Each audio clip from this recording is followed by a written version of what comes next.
Prenons un exemple concret.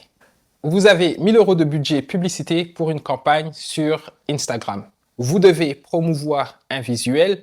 Comment est-ce que vous faites? Est-ce que vous prenez votre visuel et misez les 1 000 € dessus en attendant les résultats? Ça serait une erreur.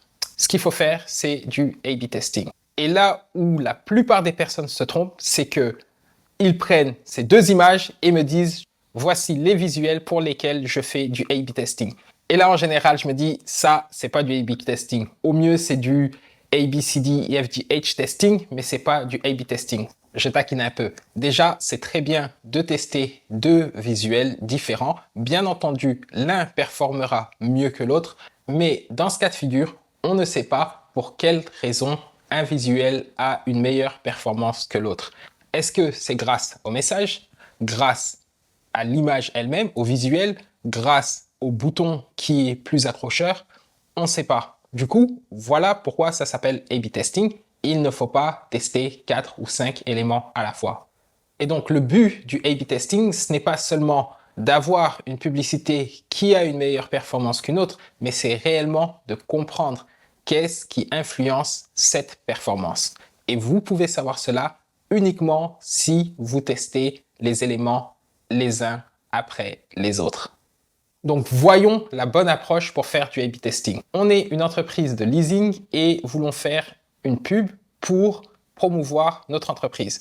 La première chose à faire, c'est d'avoir deux visuels. Les visuels sont différents. Le message sur ce visuel est similaire. Et ce qu'on fait à ce moment-là, c'est qu'on teste le visuel. Est-ce mieux d'avoir seulement une voiture ou est-ce mieux d'avoir une voiture avec un être humain? Là, on est à 100% dans le test du visuel. On a un budget de 1 000 €, on prend 50 € de ce budget et on teste pendant 3 jours avec une audience similaire. Disons une audience entre 25 et 45 ans. Au bout de 3 jours, nous verrons directement, et ça c'est le gros avantage du online, c'est que vous avez des données quasiment de manière instantanée. Au bout de 3 jours, on peut voir que le visuel avec l'être humain fonctionne mieux, a reçu plus de clics et plus de conversions. Nous savons maintenant quel visuel fonctionne le mieux.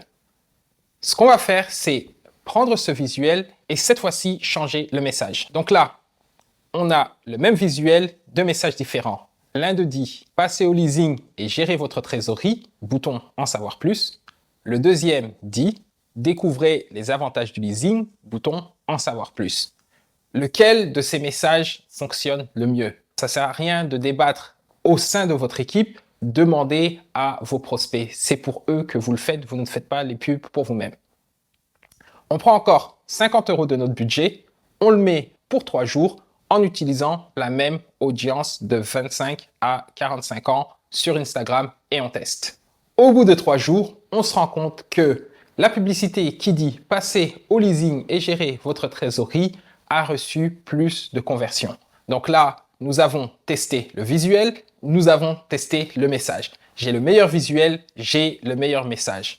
Un dernier test qu'on peut faire, c'est tester l'audience. Pour les deux premiers tests, nous avions une audience similaire. Et bien là, on va prendre le visuel et le message que nos prospects ont choisi. Donc exactement la même publicité, mais avec deux audiences différentes. J'utilise une audience de 25 à 35 ans et une audience de 25 à 45 ans et je teste encore avec 50 € pour 3 jours. Finalement, je me rends compte que j'ai plus de conversions avec mon audience de 35 à 45 ans. Et bien là, j'ai fait mon A/B testing. J'ai testé étape par étape ce qui fonctionnait avec mon audience. Je peux utiliser les 850 € restants et promouvoir mon visuel, sachant que j'ai le meilleur visuel, le meilleur message et la meilleure audience. Ça, c'est du A/B testing.